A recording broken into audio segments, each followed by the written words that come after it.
So, on 2012, nag-form ang Lemongrass. Yes. Sige, ang mga members ngayon, ang influences, papareho ang tanan kuan.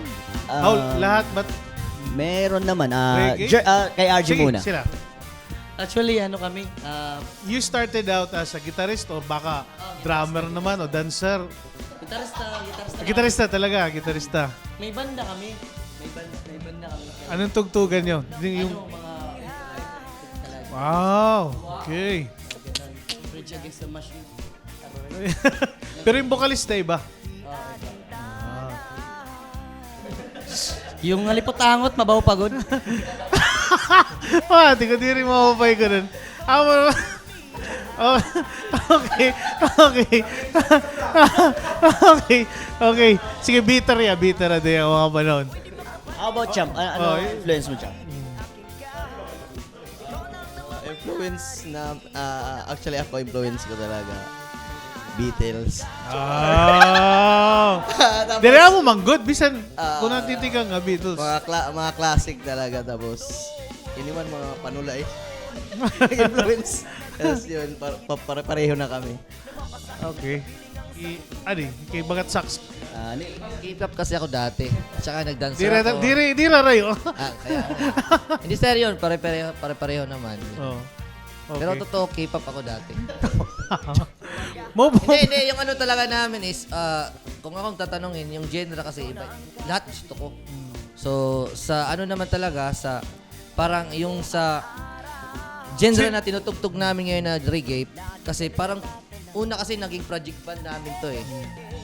So, yun, kasama namin yan, tatlo kami. Tatlo tayo, si Rio, saka si Yo! Na 2011, nakarampa kami ng nakasampa kami ng stage ng Talentadong Pinoy. Then pag-uwi namin yun, nabuo na yung Lemongrass. Ayan po. Yun ba yung unang instrument mo na natutunan? Ay, hindi po. Yung unang instrument ko talaga, percussion. Okay. So, nag-decide yung banda, kagustuhan ko na rin matuto. Actually, hindi pa nga akong... char-char lang to. Hindi, yun. Nag-ano kami, nag-back up at saka at the same time, percussion. So, Sessionist ka? yes, percussionist. Tapos ngayon, yun, sa-sax daw. Magaling na nga ako mag-sax eh.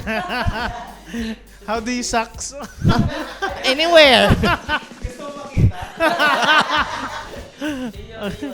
Okay. Next na daw. Rio. Ako galing ako sa mga alternative rock lang. Santos Like? Real dati. Tapos Anong mga alternative? Michael Jackson. Oo. Joke lang. Alternative rock lang. Yun lang. Alternative. Oh, yeah. Ano ba dun yung taga-Tolosa nga band? Nga, ang sabi, boys? Sila hindi yun na niya, influence. Influence, ganun. At ko naman, at basis, na naman influence niyo. Yan. Okay. Reggae, bagat, bass good gapit, bagat na added flavor. Sanglit. Sanglit and flavor na akong bass waray. Waray ako influence. Reggae influence? Ano nagtudoy mo pag bass? Actually waray kay gitara man. So, karagsing, kung talented ka. Ay, God, sir, pag sir nga Di talent. mo rin nagtudoy mo. Oh, God, sir. Dere, ambot kay... Bali, pagkapot mo, maaram ka na't mga dun.